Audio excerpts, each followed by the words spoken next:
Historias, relatos de terror, fantasmas, aparecidos, espectros, fenómenos poltergeist, almas en pena, viudas errantes, entes invisibles, aquellos sucesos recogidos en un cuento, una célebre novela de las mentes maestras, leyendas urbanas o incluso una realidad que aún nos negamos a entender y aceptar.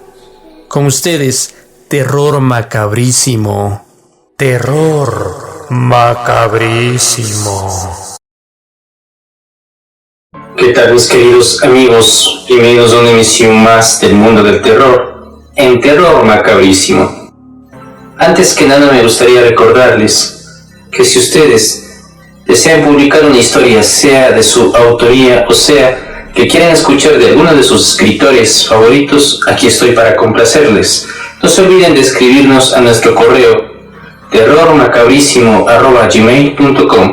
Estaremos dispuestos a escuchar con gusto las historias que nos quieran contar personales, que tal vez hayan escuchado de alguien más de la familia, de algún amigo, o que incluso ustedes deseen escuchar de un escritor que sea de carácter universal o un nuevo escritor. No importa la relevancia del escritor, sino lo interesante de la historia. Les haremos llegar a sus hogares esas maravillosas historias del mundo sobrenatural. Recuerden, soy Romeo Martínez y les invito a que se sigan suscribiendo también a nuestro canal Terror Macabrísimo para seguir creciendo como una comunidad. Les agradezco por absolutamente por toda esa acogida que nos han estado dando a lo largo de todo este tiempo.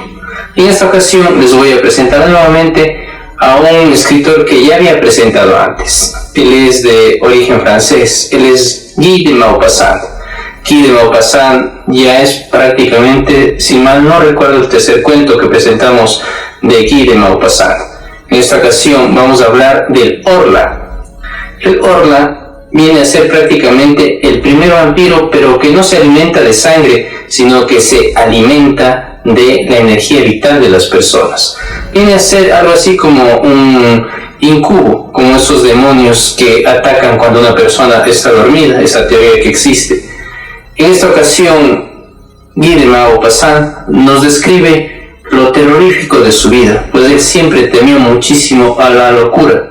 Murió cuando apenas contaba con 43 años, como había mencionado antes, y no sin antes sufrir la demencia de su hermano menor, que murió demente, totalmente demente, unos pocos años antes de que él falleciera, y también tuvo que luchar con las continuas discusiones de sus padres y sobre todo con la gran depresión de su madre. Guy de Maupassant lo que más temía era a la locura, y lastimosamente él falleció de esta manera, totalmente demente y paralizado, debido a que también tuvo una fuerte sífilis muy avanzada, que en esos tiempos se desconocía mucho de esta enfermedad, lo cual permitió que avance de una manera sobrecogedora y acapare todo su cuerpo. Terminó demente, paralizado y casi ciego en uno de los asilos de París. Guy de Maupassant es uno de los más grandes escritores de todos los tiempos, siempre le gustó el mundo del terror, y este es uno de sus cuentos, el Orla. Lo llama así a esta especie de vampiro psíquico, no de sangre, un vampiro psíquico que se alimenta de la energía vital y que viene prácticamente, según lo que nos comenta Guy de Maupassant, a suplantar a la raza humana, un ser superior en fuerza, en habilidad e incluso tal vez hasta en inteligencia de los seres humanos. Pero no les cuento más, porque ustedes tendrán que dilucidar si este ser es realmente un ser que está presente, que existe, o es producto de la locura, de la demencia. Aquí, el Orla, uno de los más célebres cuentos de Guy de Maupassant, como siempre, en Terror Macabrísimo.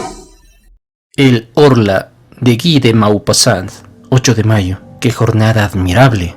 He pasado toda la mañana tendido sobre la hierba, delante de mi casa, bajo el enorme plátano que la cubre, la abriga y le da sombra. Amo este país y me gusta vivir aquí porque aquí tengo mis raíces, esas raíces profundas y delicadas que retienen a un hombre a la tierra donde han nacido y han muerto sus antepasados, que lo encadenan a lo que piensa y a lo que come, a las costumbres y a los alimentos, a las voces locales, a las entonaciones de los paisanos. a los aromas del sol, de las aldeas y del aire mismo. Amo mi casa en la que he crecido. Desde mis ventanas veo el Sena que corre a lo largo del jardín, detrás de la ruta, casi dentro de la casa, el gran y ancho Sena, que va de Rouen al Havre, cargado de barcos que pasan. A la izquierda, allá lejos, está Rouen, la amplia ciudad de techos azules con sus abundantes y agudos campanarios góticos, numerosos, delicados y macizos, dominados por el frontis de hierro de la catedral, y poblados de campanas que tañen en el aire azul de las madrugadas y me envían su dulce y lejano murmullo de hierro, canto de bronce que me trae la brisa más fuerte o más débil, según la brisa despierte o se adormezca. ¡Qué hermosa mañana! A eso de las 11, frente a la reja de mi ventana, desfiló un largo convoy de navíos, arrastrados por un remolcador grande como una mosca, y que jadeaba de fatiga echando un humo espeso por su chimenea. Después de 2 goletas inglesas cuyas rojas banderas flameaban sobre el fondo del cielo, navegaba un soberbio bergantín brasileño, todo blanco, admirablemente limpio y reluciente. Saludé su paso, no sé por qué. Me dio tanto placer contemplar ese navío. 25 de mayo. Hace ya algunos días que tengo un poco de fiebre. Me siento dolorido, o más bien triste. ¿De dónde vienen esas misteriosas fuerzas que transforman nuestro bienestar en desaliento y nuestra confianza en angustia? Se diría que el aire invisible, está poblado de desconocidos poderes, cuya misteriosa proximidad experimentamos. Me despierto lleno de alegría con deseos de cantar. ¿Por qué? Camino al costado del agua y de repente, después de un corto paseo, regreso desolado, como si me esperase una desgracia en mi casa. ¿Por qué? Es una ráfaga fría la que me ha rozado la piel, me alteró los nervios y ensombreció mi alma. ¿Es la forma de las nubes, el color del día, el color tan variable de las cosas que pasan por mis ojos y aturden mi pensamiento? ¿Quién puede saberlo? Todo lo que nos rodea, lo que vemos sin mirar, lo que rozamos sin saber, lo que tocamos sin palpar y lo que encontramos sin reparar en ello, tiene efectos rápidos, sorprendentes e inexplicables sobre nosotros, sobre nuestros órganos y por consiguiente sobre nuestros pensamientos y nuestro corazón. Cuán profundo es el misterio de lo invisible. No podemos explorarlo con nuestros mediocres sentidos, con nuestros ojos que no pueden percibir lo muy grande, lo muy pequeño, lo muy próximo, ni lo muy lejano, los habitantes de una estrella, ni los que habitan en una gota de agua, con nuestros oídos que nos confunden, transformando las vibraciones del aire en ondas sonoras, como si fueran hadas que convierten milagrosamente ese movimiento en sonido y con esa metamorfosis dan origen a la música que se transforma en canto, la agitación muda de la naturaleza, con nuestro olfato más débil que el del perro, con nuestro sentido del gusto que apenas puede discernir la edad de un vino. Ah, si tuviéramos otros órganos que nos hicieran sentir otros milagros, cuántas cosas podríamos descubrir a nuestro alrededor. 16 de mayo. Decididamente estoy enfermo. Estaba tan bien el mes pasado. Tengo fiebre, una fiebre atroz, una crispación febril que me hace sufrir tanto mi alma como a mi cuerpo. Tengo continuamente esa sensación horrible de peligro que me amenaza, la percepción de una desgracia o de la muerte que se acerca. Este presentimiento que es, sin duda, el presagio de un mal aún desconocido, lo siento en la sangre y en la carne. 18 de mayo. Vengo de consultar a un médico pues ya no podía dormir. Me ha encontrado el pulso acelerado, los ojos dilatados, los nervios alterados, pero sin ningún síntoma alarmante. Debo darme duchas y tomar bromuro de potasio. 25 de mayo. Ninguna mejoría. Mi estado es realmente malo. A medida que se aproxima la noche, me invade una inquietud incomprensible, como si ésta ocultase una terrible amenaza para mí. Ceno rápidamente, luego trato de leer pero no comprendo las palabras, apenas distingo las letras. Camino de un extremo a otro de la sala, sintiendo la opresión de un temor confuso e irresistible, el temor de dormir y el temor de la cama. Hacia las 10 subo a la habitación. En cuanto entro doy 2 vueltas a la llave y corro los cerrojos. Tengo miedo. ¿De qué? Hasta ahora nunca sentía temor por nada. Abro mis armarios, miro debajo de la cama. Escucho.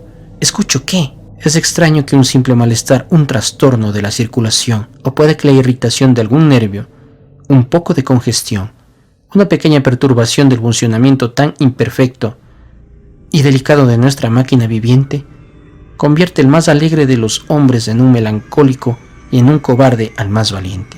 Me acuesto y espero el sueño como si esperase al verdugo. Espero su llegada con espanto. Mi corazón late intensamente y mis piernas se estremecen. Todo mi cuerpo tiembla en medio del calor de las sábanas, hasta el momento en que caigo bruscamente en el sueño, como si me ahogara en un abismo de agua estancada. Ya no siento llegar como antes a ese sueño pérfido, oculto cerca de mí, que me acecha, que se apodera de mi cabeza, me cierra los ojos, me aniquila. Duermo mucho tiempo, durante 2 o 3 horas, después de un sueño, no, después una pesadilla, se apodera de mí. Sé perfectamente que estoy acostado y que duermo. Lo siento, y lo sé. Siento también que alguien se aproxima, me mira, me toca, sube a la cama, se arrodilla sobre mi pecho, toma mi cuello entre sus manos y aprieta con todas sus fuerzas para estrangularme. Me debato inmovilizado por esta impotencia atroz que nos paraliza en los sueños. Quiero gritar, no puedo. Trato de moverme, no puedo. Con angustiosos esfuerzos, jadeante, trato de liberarme, de darme vuelta, de rechazar ese ser que me aplasta y me asfixia. No puedo. De pronto me despierto enloquecido, cubierto de sudor.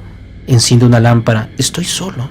Después de esa crisis que se renueva todas las noches, duermo por fin, tranquilamente hasta la aurora. 2 de junio.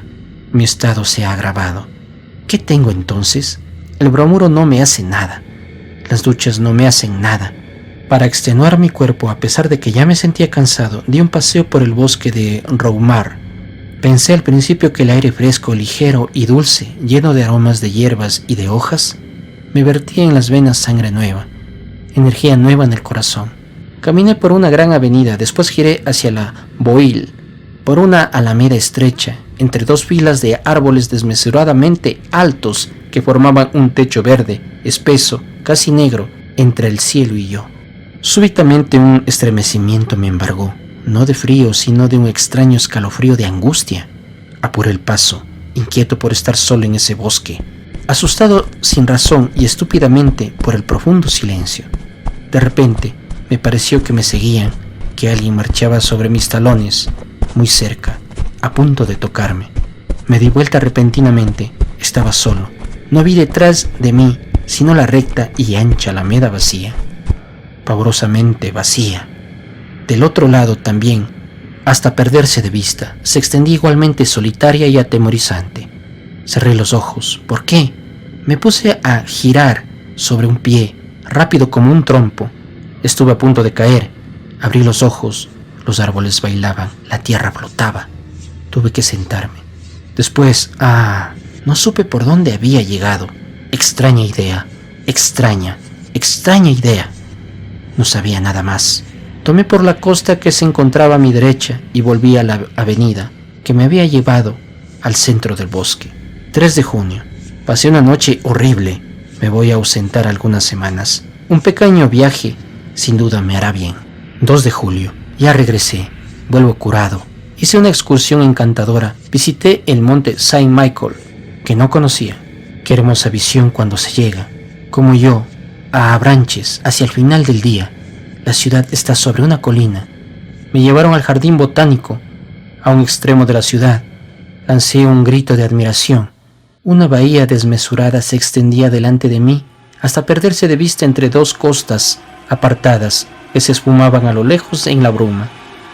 Y en el centro de esa inmensa bahía amarilla, bajo un cielo de oro y transparente, se elevaba un monte extraño, sombrío y puntiagudo en medio de la arena. El sol acababa de ocultarse y sobre el horizonte aún rojizo se dibujaba el perfil de ese fantástico acantilado que lleva sobre su cima un magnífico monumento. Al amanecer fui hacia él. El mar estaba bajo como la tarde anterior. A medida que me acercaba vi elevarse delante de mí la sorprendente abadía. Después de varias horas de marcha, alcancé el enorme bloque de piedra en el que se levanta la pequeña población. dominada por la gran iglesia. Después de subir por la calle estrecha y empinada, entré en la más admirable morada gótica, construida por Dios sobre la tierra, amplia como una ciudad, con salas bajas como aplastadas por bóvedas y altas galerías sostenidas por frágiles columnas. Entré en esa gigantesca joya de granito, ligera como un encaje, cubierta de torres y esbeltos campanarios, a la que se sube por intrincadas escaleras que destacan en el cielo azul del día y en el negro cielo de la noche sus extrañas cúpulas erizadas de quimeras, diablos, bestias fantásticas y de flores monstruosas, unidas la una a la otra por finos arcos labrados. Cuando llegué a la cumbre le dije al monje que me acompañaba: «Padre, qué bien debe de estar usted aquí». «Hay mucho viento, señor», respondió él. Y nos pusimos a conversar mirando subir el mar, que corría sobre la arena y parecía cubrirla con una coraza de acero. El monje me contó historias, todas las viejas historias de aquel lugar, leyendas, siempre las leyendas. Una de ellas me impresionó mucho. La gente del lugar, los del monte, aseguran que de noche se oyen voces en la playa. Después escuchan balar 2 cabras, una con voz fuerte y la otra con voz débil. Los incrédulos afirman que son graznidos de las aves marinas que se asemejan a balidos o a lamentos humanos. Pero los pescadores juran haber visto merodeando por las dunas entre 2 mareas y alrededor de la pequeña población tan alejada del mundo a un viejo pastor cuya cabeza nunca pudieron ver porque iba cubierta con su capa, y trasladaba, marchando delante de él, a un macho cabrío con rostro de hombre y una cabra con rostro de mujer, ambos con largo cabello blanco, que hablando sin cesar discutían en una lengua desconocida, interrumpiéndose de pronto para balar con todas sus fuerzas. Le pregunté al monje: «¿Cree usted en ello?». Y él murmuró: «No sé». Proseguí: «Si existieran en la tierra otros seres diferentes de nosotros, los conoceríamos ya desde mucho tiempo atrás. ¿Cómo no verlos?». «Lo que vemos», respondió, «es la 100.000ª parte de lo que existe. Considere usted el viento, que es la fuerza más poderosa de la naturaleza, que derriba a los hombres, los edificios y arranca los árboles. Levanta el mar en montañas de agua, destruye los acantilados y arroja contra ellos los grandes navíos. El viento que mata, que silba, que gime, que ruge, ¿lo ha visto alguna vez? ¿Puede usted verlo? Sin embargo, existe». Ante ese simple razonamiento me callé. Aquel hombre era un sabio, o tal vez fuese un tonto. No podía afirmarlo con certeza, pero me callé. Lo que él decía, yo lo había pensado a menudo. 3 de julio. Dormí mal. Evidentemente hay una influencia febril, pues mi cochero sufre del mismo mal que yo. Ayer, al regresar, reparé en su singular palidez. «¿Qué es lo que tiene, Jim?», le pregunté. «No puedo descansar, señor. Son mis noches que desgastan mis días. Desde la partida del señor, padezco una especie de hechizo», respondió él. «Los otros criados, sin embargo, están bien, pero yo temo que me vuelvan las crisis». 4 de julio. Decididamente volvieron las crisis y mis viejas pesadillas. Anoche sentí que alguien se inclinaba sobre mí y que con su boca en la mía me bebía la vida. Sí, como una sanguijuela la bebía de mi garganta. Después él se incorporó, saciado, y yo me desperté tan extenuado, quebrado, tanto que no podía moverme. Si esto continúa, ciertamente volveré a irme. 5 de julio. ¿He perdido la razón? Lo que pasó la última noche es tan extraño que pierdo la cabeza cuando pienso en ello. Como cada noche, cerré la puerta con llave. Después, como tenía sed, bebí medio vaso de agua y noté por casualidad que la botella estaba llena. Me acosté enseguida y caí en uno de mis espantosos sueños, del que no pude salir sino 2 horas después por una sacudida más horrible aún.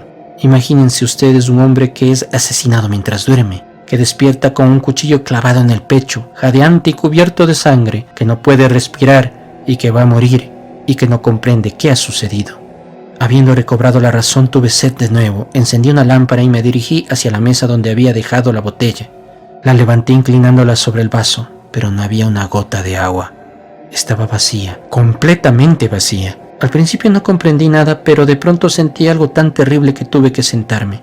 O mejor dicho, me desplomé sobre una silla. Luego me incorporé de un salto para mirar a mi alrededor.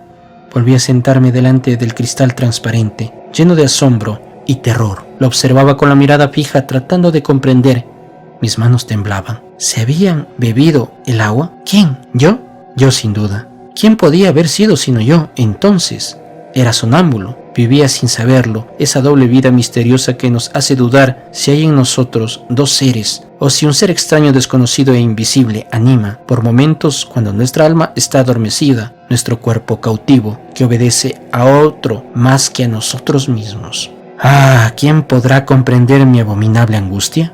¿Quién podrá comprender la emoción de un hombre mentalmente sano, perfectamente despierto, y que en uso de su razón mira espantado a través del vidrio una botella que se ha vaciado mientras él dormía? Y permanecí así hasta el amanecer, sin atreverme a volver a la cama. 6 de julio. Pierdo la razón. Anoche también bebieron el agua de la botella, o tal vez la bebí yo. Pero, ¿soy yo? ¿Soy yo? ¿Quién será? ¿Quién? Oh mi Dios, me vuelvo loco. ¿Quién me salvará? 10 de julio. Vengo de hacer sorprendentes comprobaciones. Decididamente estoy loco. Y sin embargo, el 6 de julio, antes de acostarme, puse sobre la mesa vino, leche, agua, pan y frutillas. Han bebido o he bebido todo el agua y un poco de leche. No han tocado el vino, ni el pan, ni las frutillas. El 7 de julio he repetido la prueba con idénticos resultados. El 8 de julio suprimí el agua y la leche. No han tocado nada. El 9 de julio, por último, puse sobre la mesa solamente el agua y la leche, teniendo especial cuidado de envolver las botellas con lienzos de muselina blanca y de atar los tapones. Después me froté con grafito los labios, la barba y las manos y me acosté. Un sueño irresistible se apoderó de mí, seguido poco después por el atroz despertar. No me había movido, ni siquiera mis sábanas estaban manchadas. Corrí hacia la mesa. Los lienzos que envolvían las botellas seguían limpios e inmaculados. Desaté los tapones, palpitante de emoción. Se habían bebido toda el agua, se habían bebido toda la leche. ¡Ah, Dios mío! Partiré inmediatamente hacia París. 12 de julio. París. Los últimos días había perdido la cabeza. Tal vez he sido juguete de mi agitada imaginación, salvo que yo no sea realmente sonámbulo o que haya sufrido una de esas influencias comprobadas, aunque inexplicables hasta ahora, que llaman sugestiones. En todo caso, mi extravío rayaba en la demencia y han bastado 24 horas en París para recobrar el aplomo. Ayer, después de paseos y visitas que me han renovado y vivificado el alma, terminé el día en el Théâtre Francais. Se representaba una pieza de Alejandro Dumas. Hijo, ese espíritu alerta y pujante terminó de curarme. Es evidente que la soledad resulta peligrosa para las mentes que piensan demasiado. Necesitamos ver a nuestro alrededor a hombres que piensan y hablan. Cuando estamos solos mucho tiempo, poblamos el vacío de fantasmas. Volví al hotel muy contento, caminando por el bulevar. Al codearme con la multitud, no sin ironía, pensé que mis terrores en las suposiciones de la semana pasada, pues creí que un ser invisible vivía bajo mi techo. ¿Cómo es débil nuestra razón y se extravía rápido cuando nos estremece un hecho incomprensible? En lugar de concluir con estas simples palabras, yo no comprendo porque desconozco las causas, enseguida imaginamos impresionantes misterios y poderes sobrenaturales. 14 de julio. Fiesta de la República. He paseado por las calles. Los fuegos artificiales y las banderas me divirtieron como a un niño. Sin embargo, me parece una tontería ser dichoso un día establecido por decreto del gobierno. El pueblo es un rebaño de imbéciles, a veces tontamente paciente, otras ferozmente rebelde. Se le dice, diviértete, y se divierte. Se le dice, ve a combatir con tu vecino, y va a combatir. Se le dice, vota por el emperador, y vota por el emperador. Después se le dice, vota por la República, y él vota por la República. Los que lo dirigen son igualmente tontos, pero en lugar de obedecer a hombres, ellos obedecen a principios que por ser tales no pueden resultar sino necios, estériles y falsos, es decir, ideas consideradas ciertas e inmutables en un mundo donde nada es seguro, donde la luz es una ilusión, donde el sonido es una ilusión. 16 de julio. Ayer he visto cosas que me preocuparon mucho. Cené en casa de mi prima, la señora Sablé, casada con el jefe del regimiento 76 de cazadores de Limoges. Me encontré en su casa con dos señoras jóvenes, una casada con el doctor Parent, que se dedica intensamente al estudio de las enfermedades nerviosas y fenómenos paranormales, que en este momento dan origen a experiencias sobre hipnotismo y sugestión. Nos refirió con detalle los prodigiosos resultados obtenidos por los sabios ingleses y por los médicos de la escuela de Nancy. Los hechos que expuso me parecieron tan extraños que manifesté mi incredulidad. Estamos a punto de descubrir uno de los más importantes secretos de la naturaleza, dijo el doctor Parent. Es decir, uno de sus más importantes secretos aquí en la Tierra, puesto que hay evidentemente otros secretos importantes en las estrellas. Desde que el hombre piensa, desde que aprendió a expresar y a escribir su pensamiento, se siente tocado por un misterio impenetrable para sus sentidos groseros e imperfectos, y trata de suplir la impotencia de dichos sentidos mediante el esfuerzo de su inteligencia. Cuando la inteligencia permanecía aún en un estado rudimentario, la obsesión de los fenómenos invisibles ha tomado formas banalmente terroríficas. De ahí las creencias populares en lo sobrenatural, las leyendas de las almas en pena, las hadas, los gnomos y los aparecidos.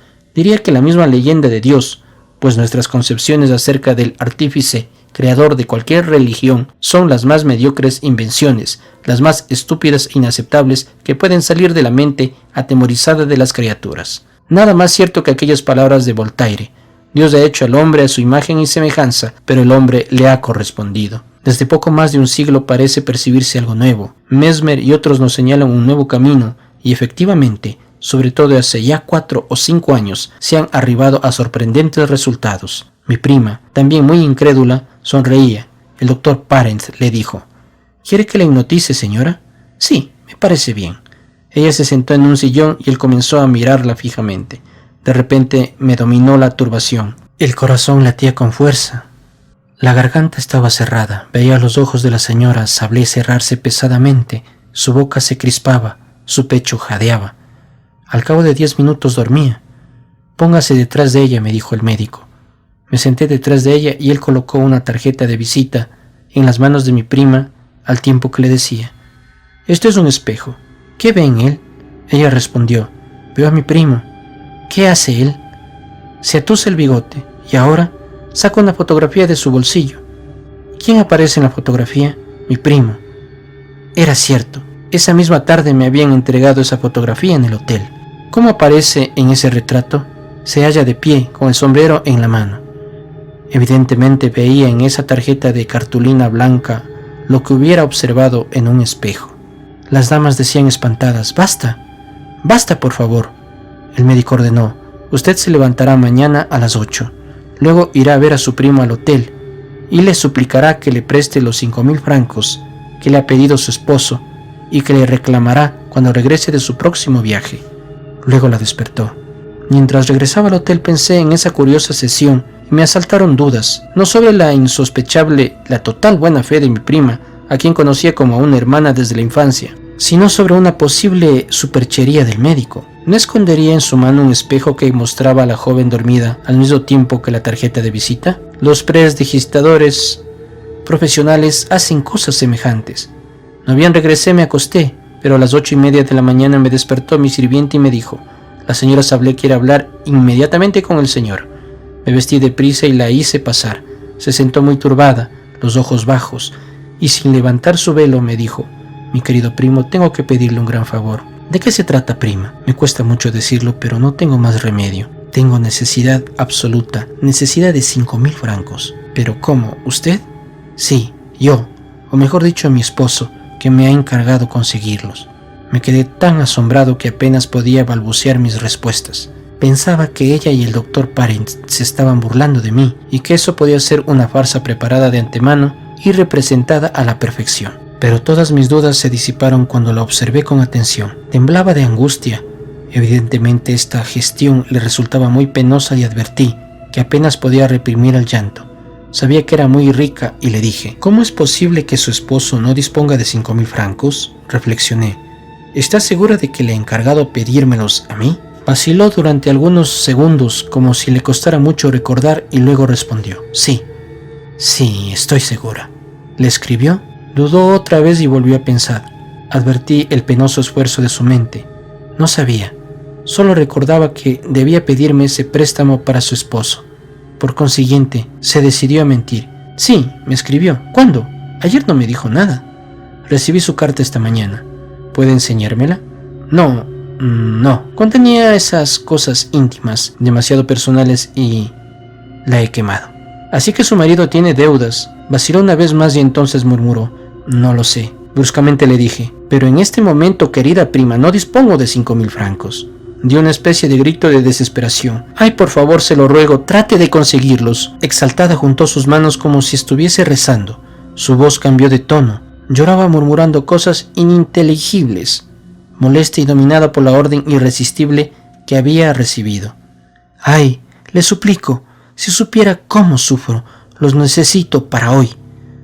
Sentí piedad por ella. Los tendrá de cualquier manera, se lo prometo. Oh, gracias, gracias. ¡Qué bondadoso es usted!, clamó ella. ¿Recuerda lo que pasó anoche en su casa?, le pregunté entonces. Sí. ¿Recuerda que el doctor Parent le hipnotizó? Sí. Pues bien, fue él quien le ordenó venir esta mañana a pedirme 5.000 francos, y en este momento usted obedece a su sugestión. Reflexionó durante algunos instantes y luego respondió: pero es mi esposo quien los pide. Durante una hora traté infructuosamente de convencerla. Cuando se fue corrí a casa del doctor Parent. Me dijo: ¿se ha convencido ahora? Sí, no hay más remedio que creer. Vamos a ver a su prima. Cuando llegamos dormitaba en su sofá, rendida por el cansancio. El médico le tomó el pulso, la miró durante algún tiempo, con una mano extendida hacia sus ojos, que la joven cerró debido al influjo irresistible del poder magnético. Cuando se durmió el doctor Parent dijo: su esposo no necesita los 5.000 francos. Usted debe olvidar que ha rogado a su primo que se los preste, y si le habla de eso, usted no comprenderá. Luego la despertó. Entonces saqué mi billetera. Aquí tiene, querida prima, lo que me pidió esta mañana. Se mostró tan sorprendida que no me atreví a insistir. Traté, sin embargo, de refrescar su memoria, pero negó todo enfáticamente, creyendo que me burlaba, y poco faltó para que se enojase. Acabo de regresar. La experiencia me ha impresionado tanto que no he podido almorzar. 19 de julio. Muchas personas a quienes he referido esta aventura se han reído de mí. Ya no sé qué pensar. El sabio dijo: quizá. 21 de julio. Cené en Bougival. Después pasé la noche en el baile de los remeros. Decididamente todo depende de lugares y de los medios. Creer en lo sobrenatural en la isla de la Renouvellere sería el colmo del desatino. Pero, ¿no es así en la cima del monte Saint Michael y en la India? Sufrimos la influencia de lo que nos rodea. Regresaré a casa la semana próxima. 30 de julio. Ayer he regresado a casa, todo está bien. 2 de agosto. No hay novedades, hace un tiempo espléndido. Paso los días mirando correr el Sena. 4 de agosto. Hay problemas entre mis criados. Aseguran que alguien rompe los vasos en los armarios por la noche. El sirviente acusa a la cocinera. ¿Quién acusa a la lavandera? ¿Quién los acusa a los dos? ¿Quién es el culpable? El tiempo lo dirá. 6 de agosto. Esta vez no estoy loco. Lo he visto. Lo he visto. Ya no tengo la menor duda. Lo he visto. Aún siento frío hasta en las uñas. El miedo me penetra hasta la médula. Lo he visto. A las 2 de la tarde me paseaba a pleno sol por mi rosedal. Caminaba por el sendero de rosales de otoño que comienzan a florecer. Me detuve a observar un hermoso ejemplar de Jean de Batailles, que tenía 3 flores magníficas. Vi entonces con toda claridad cerca de mí doblarse el tallo de una de las rosas, como si una mano invisible lo hubiese torcido. Después lo vi romperse, como si esa mano lo hubiese quebrado. Luego la flor se elevó, siguiendo la curva que hubiera trazado un brazo, llevándosela hacia la boca. Permaneció suspendida en el aire transparente, muy sola, inmóvil, pavorosa mancha roja a 3 pasos de mis ojos. Aturdido me arrojé sobre ella para tomarla. No encontré nada. Había desaparecido. Sufrí entonces una cólera furiosa contra mí mismo, pues no está permitido a un hombre razonable tener semejantes alucinaciones. ¿Pero era realmente una alucinación? Volví para buscar el tallo y de inmediato lo encontré sobre el rosal, recientemente quebrado en la rama, entre las otras 2 rosas. Regresé a mi casa con el espíritu trastornado, pues ahora estoy seguro como de la alternancia de los días y las noches, de que existe cerca de mí un ser invisible, que se alimenta de leche y agua, que puede tocar las cosas, tomarlas y cambiarlas de lugar, dotado por consiguiente de un cuerpo material aunque imperceptible para nuestros sentidos, que habita, como yo, bajo mi techo. 7 de agosto. Dormí tranquilo. Él ha bebido el agua de la botella, pero no a punto de perturbar mi sueño. Me pregunto si soy un loco, paseando a veces a pleno sol, a lo largo de la costa. He dudado de mi razón. No son dudas vagas como tenía antes, sino dudas precisas, absolutas. He visto locos. He conocido a algunos que son inteligentes, lúcidos y sagaces en todas las cosas de la vida, menos en un punto. Hablaban de todo con claridad, con facilidad, con profundidad, y de pronto su pensamiento, al tocar el escollo de su locura, se deshacía en pedazos, se desparramaba y zozobraba en ese océano siniestro y furioso, lleno de olas fragorosas, de brumas, de borrascas, que se llama la demencia. Ciertamente me creería loco, absolutamente loco, si no tuviera perfecta conciencia de mi estado, si no lo analizara con una completa lucidez. Yo no sería entonces, en suma, sino un alucinado que razona. Un trastorno desconocido se habría producido en mi cerebro, uno de esos trastornos que hoy tratan de estudiar y precisar los fisiólogos modernos. Dicho trastorno habría provocado en mi espíritu, en el orden y la lógica de mis ideas, una profunda ruptura. Fenómenos semejantes se producen en el sueño, que nos lleva a través de las más inverosímiles fantasmagorías, sin que ello nos sorprenda, porque mientras duerme el aparato verificador, el sentido del control, la facultad imaginativa vigila y trabaja. ¿Acaso ha dejado de funcionar en mí una de las imperceptibles teclas del teclado cerebral? Hay hombres que, después de accidentes, pierden la memoria de los nombres propios, o de los verbos, o de las cifras, o solamente de las fechas. La localización de todas las parcelas del pensamiento han sido comprobadas. No puede sorprender entonces que en este momento se haya disminuido mi facultad de controlar la irrealidad de ciertas alucinaciones. Pensaba en todo eso andando por la orilla del río. El sol iluminaba el agua, embellecía la tierra y me colmaba la mirada de amor por la vida, por las golondrinas cuya agilidad es una alegría para mis ojos, por las hierbas de la orilla cuyo estremecimiento es un placer para mis oídos. Poco a poco, sin embargo, me invadía un malestar inexplicable, una fuerza, eso me parecía, una fuerza oculta me detenía, me paralizaba, me impedía avanzar más lejos, me llamaba hacia atrás. Sentí ese doloroso deseo de regresar que nos oprime cuando hemos dejado en nuestra casa un enfermo querido y presentimos la agravación de su mal. Entonces, a pesar mío, regreso convencido de que encontraría en casa una mala noticia, una carta o un telegrama. No había nada. Quedé más sorprendido y más inquieto aún que si hubiese tenido de nuevo aquella visión fantástica. 8 de agosto. Pasé una noche terrible. Él no ha aparecido más, pero lo siento cerca de mí. Me espía, me mira, se introduce en mí, me domina y resulta más temible, pues al ocultarse parece manifestar su presencia invisible y constante mediante fenómenos sobrenaturales. Sin embargo, he podido dormir. 9 de agosto. Nada, pero tengo miedo. 10 de agosto. Nada. ¿Qué sucederá mañana? 11 de agosto. Siempre nada. No puedo quedarme en mi casa con este miedo y estos pensamientos en mi espíritu.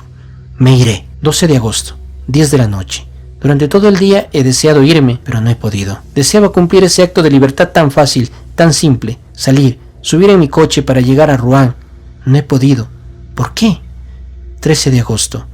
Cuando nos atacan ciertas enfermedades, todos los resortes del ser psíquico parecen rotos, todas las energías aniquiladas, todos los músculos relajados, los huesos parecen tan blandos como la carne, y la carne líquida como el agua. Todo eso repercute en mi moral de manera extraña y desoladora. No tengo fuerza alguna, ni coraje. No puedo dominarme, ni siquiera puedo hacer intervenir mi voluntad. Ya no tengo iniciativa, pero alguien la tiene por mí, y yo obedezco. 14 de agosto. Estoy perdido. Alguien domina mi alma y la dirige. Alguien gobierna todos mis actos, mis movimientos y mis pensamientos. Ya no soy nada. No soy más que un espectador prisionero, aterrorizado por todas las cosas que hago. Quiero salir y no puedo. Él no quiere y me quedo, azorado, tembloroso, en el sillón donde me retiene sentado. Solo deseo levantarme, incorporarme, a fin de sentirme dueño de mí. No puedo. Estoy clavado en mi asiento y mi sillón adherido al suelo, de tal modo que no hay fuerza capaz de movernos. Después, de golpe, siento la irresistible necesidad de ir a mi jardín a cortar frutillas y comerlas. Voy, corto frutillas y las como. Oh, mi Dios, mi Dios, mi Dios. ¿Hay acaso un Dios? Si lo hay, líbrame, sálvame, socórreme. Perdón, piedad, misericordia, sálvame. Oh, qué sufrimiento, qué suplicio, qué horror. 15 de agosto. Ciertamente he visto cómo estaba poseída y dominada mi pobre prima. Cuando vino a pedirme 5,000 francos, obedecía a un poder extraño que había penetrado en ella como otra alma, como un alma parásita y dominadora. ¿Es que el mundo terminará? ¿El que me gobierna es invisible? ¿Quién es ese desconocido, ese merodeador? ¿De una raza sobrenatural? ¿Entonces los invisibles existen? Pero ¿cómo es posible que desde el origen del mundo aún no se hayan manifestado de un modo preciso como lo hacen para mí? Nunca leí nada que se pareciera a lo que ha sucedido en mi casa. Si pudiera dejarla, si pudiese irme, escapar y no volver más, estaría a salvo. Pero no puedo. 16 de agosto. Pude escaparme hoy, durante 2 horas. Igual a un preso que por azar encuentra abierta la puerta de su calabozo. De repente me sentí libre y que él estaba lejos. Ordené atar los caballos de inmediato y me dirigí a Rouen. Oh, qué alegría poder decir a un hombre que obedece: vamos a Rouen. Ordené detener la marcha frente a la biblioteca y solicité, en préstamo, el gran tratado del doctor Hermann Herestauss sobre los habitantes desconocidos del mundo antiguo y moderno. Después, en el momento de subir a mi coche, quise decir: a la estación. Pero grité. No dije, sino que grité con una voz tan fuerte que alertó a los que pasaban: a la casa. Y caí en el desierto, asiento del coche, loco de angustia. Él me había encontrado. Volvía a posesionarse de mí. 17 de agosto. ¡Ah, qué noche! ¡Qué noche! Y sin embargo me parece que debería alegrarme. Hasta la 1 de la madrugada me quedé leyendo. Hermann Herestauss, doctor en filosofía y en teogonía, ha escrito la historia y las manifestaciones de todos los seres invisibles que merodean alrededor del hombre o que por él fueron soñados. Él describe sus orígenes, sus dominios, sus poderes, pero ninguno de ellos se parece al que me domina. Se diría que el hombre, desde que pudo pensar, presintió y temió la presencia de un ser nuevo, más fuerte que él, su sucesor en este mundo, y que, al sentirlo cerca y no poder prever la naturaleza de ese amo, en medio de su terror, ha creado ese mundo fantástico de seres ocultos, fantasmas misteriosos, nacidos del miedo. Leí hasta la 1 de la mañana. Después me senté cerca de la ventana abierta para refrescarme la cara y el pensamiento con la brisa calma de la oscuridad. Era una noche hermosa y tibia. Cómo hubiera amado esa noche en otros tiempos. No había luna, las estrellas brillaban en el fondo del cielo negro con estremecedores destellos. ¿Quién habita aquellos mundos? ¿Qué formas, qué seres vivientes, animales o plantas? Aquellos que piensan en estos universos lejanos, ¿serán más sabios? ¿Qué pueden ellos más que nosotros? ¿Qué verán ellos que nosotros no conocemos? Uno de ellos, un día u otro, atravesará el espacio y llegará a nuestra tierra para conquistarla, como los normandos atravesaban el mar para someter a los pueblos más débiles. Somos tan indefensos, tan inermes, tan ignorantes, tan pequeños sobre este pedazo de lodo que gira disuelto en una gota de agua. Pensando en eso, me adormecí en medio del fresco viento de la noche. Después de dormir alrededor de 40 minutos, abrí los ojos sin hacer un movimiento, despertando por no sé cuál emoción confusa y extraña. No vi nada al comienzo. De pronto me pareció que una página del libro que había dejado abierto sobre la mesa acababa de darse vuelta sola. Ninguna corriente de aire entró por la ventana. Sorprendido, esperé. Al cabo de 4 minutos pude ver. Sí, con mis propios ojos vi que una nueva página se levantaba y caía sobre la anterior, como si un dedo hojeara el libro. Mi sillón estaba vacío. Parecía vacío, pero comprendí que estaba allí, él, sentado en mi lugar. Leía, con un furioso salto, un salto de fiera irritada que va a destripar a su domador. Atravesé la habitación para atraparlo, para estrangularlo, para matarlo. Pero antes de alcanzarlo, el sillón cayó delante de mí como si él hubiera escapado. Mi mesa osciló, la lámpara cayó y se apagó, y mi ventana se cerró, como si un malhechor sorprendido hubiese escapado en la noche. Él se salvó. Él tuvo miedo de mí. Entonces mañana, o después, un día cualquiera, podré tenerlo bajo mis puños y aplastarlo contra el suelo. ¿Acaso los perros a veces no muerden y degüellan a sus amos? 18 de agosto. He pensado durante todo el día. Oh, si voy a obedecerlo, seguiré sus impulsos, cumpliré todos sus deseos, seré humilde, sumiso, cobarde. Él es más fuerte, pero llegará un día. 19 de agosto. Ya sé, sé todo. Vengo de leer en la revista del Mundo Científico, nos llega una noticia muy curiosa de Río de Janeiro. Una locura. Una epidemia de locura comparable a las demencias contagiosas que asolaron a los pueblos europeos en la Edad Media castiga en este momento al estado de San Pablo. Los habitantes despavoridos abandonan sus casas y huyen a los pueblos, dejan sus cultivos, se dicen perseguidos, poseídos, dominados como un rebaño humano por seres invisibles aunque tangibles, una clase de vampiros que, mientras los habitantes duermen, se alimentan de sus vidas y que, además, beben agua y leche sin tocar aparentemente ningún otro alimento. El profesor don Pedro Enríquez, acompañado de varios médicos eminentes, ha partido para el estado de San Pablo, a fin de estudiar sobre el terreno los orígenes y las manifestaciones de esta sorprendente locura y poder aconsejar al emperador las medidas que juzgue convenientes para apaciguar los delirios de los pobladores. Ah, ya recuerdo el hermoso bergantín brasileño que pasó frente a mis ventanas remontando el Sena, el 8 de mayo último. Me pareció tan hermoso, tan blanco, tan alegre.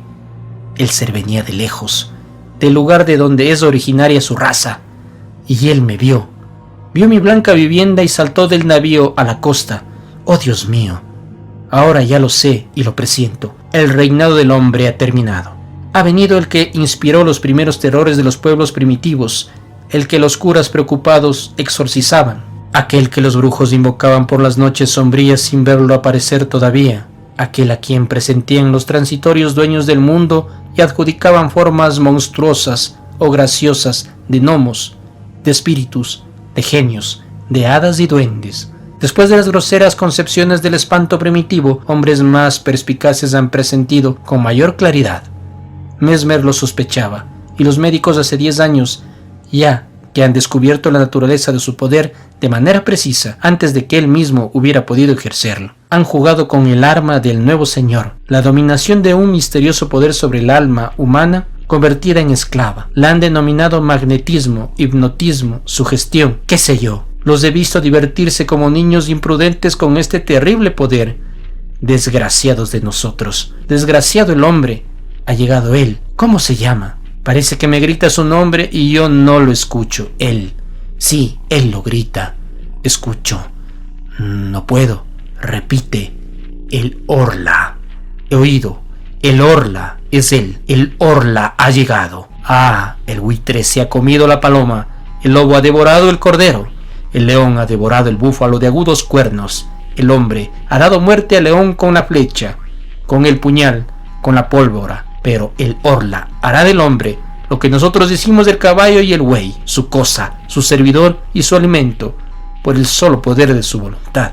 Desgraciados de nosotros. No obstante, a veces el animal se rebela y mata a quien los domestica. Yo también quiero. Yo podría hacer lo mismo, pero es necesario conocerlo, tocarlo, verlo. Los sabios afirman que los ojos de los animales no distinguen las mismas cosas que los nuestros, y mis ojos no pueden distinguir al recién llegado que me oprime. ¿Por qué? Oh, recuerdo ahora las palabras del monje del monte Saint Michael.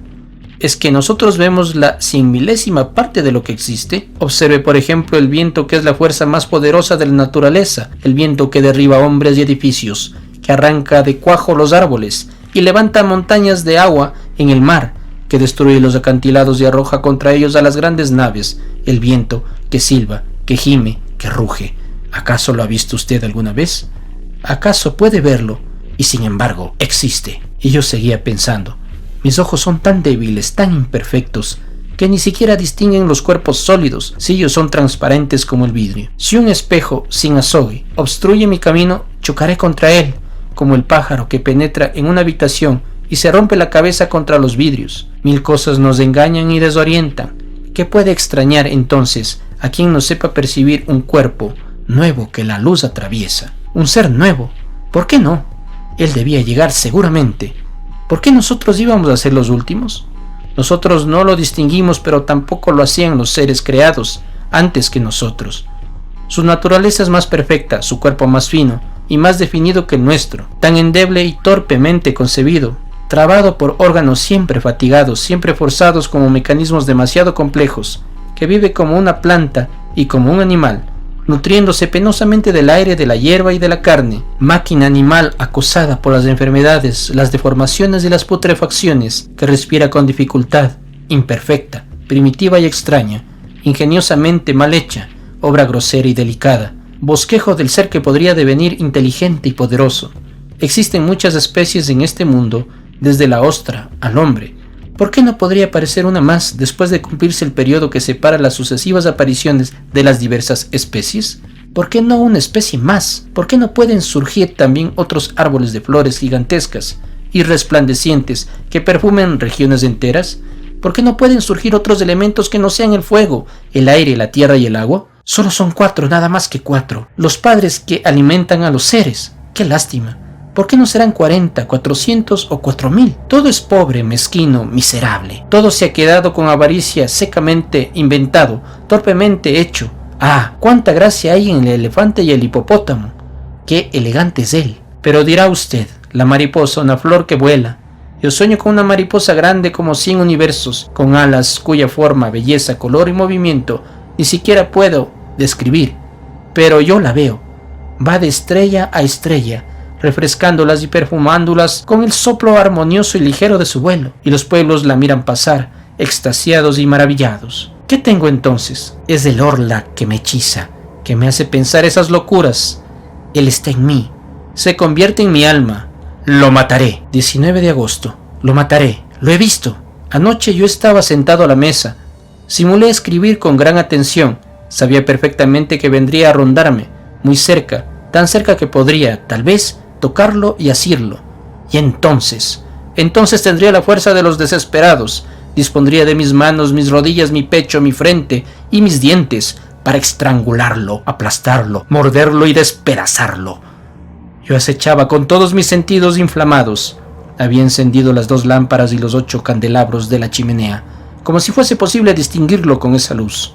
Frente a mí, mi cama, una vieja cama de roble, a la derecha la chimenea, a la izquierda mi puerta cerrada cuidadosamente, después de dejarla abierta durante largo rato a fin de atraerlo. Detrás de mí, un gran armario con espejos, que me sirve cada día para afeitarme y vestirme, y donde tenía la costumbre de mirarme de la cabeza a los pies, cada vez que pasaba frente a él. Entonces simulaba escribir para engañarlo, pero él también me espiaba.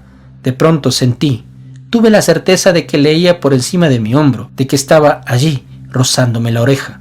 Me levanté con las manos extendidas, me di vuelta tan rápido que estuve a punto de caer, y bien, se veía como en pleno día, y sin embargo, no me vi en el espejo.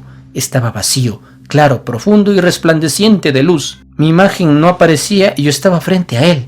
Veía aquel vidrio totalmente límpido de arriba abajo, y lo miraba con ojos extraviados. No me atrevía a avanzar, no tuve valor para hacer un movimiento más. Percibía que él estaba allí, pero que se me escaparía otra vez con su cuerpo imperceptible, que me impedía reflejarme en el espejo. Cuánto miedo sentí, pero he aquí que de golpe comencé a verme entre la bruma, al fondo del espejo, envuelto en la bruma, como si me observara a través de una capa de agua. Me parecía que esa agua se deslizaba lentamente, de izquierda a derecha, y que segundo a segundo mi imagen adquiría mayor nitidez. Era como el final de un eclipse.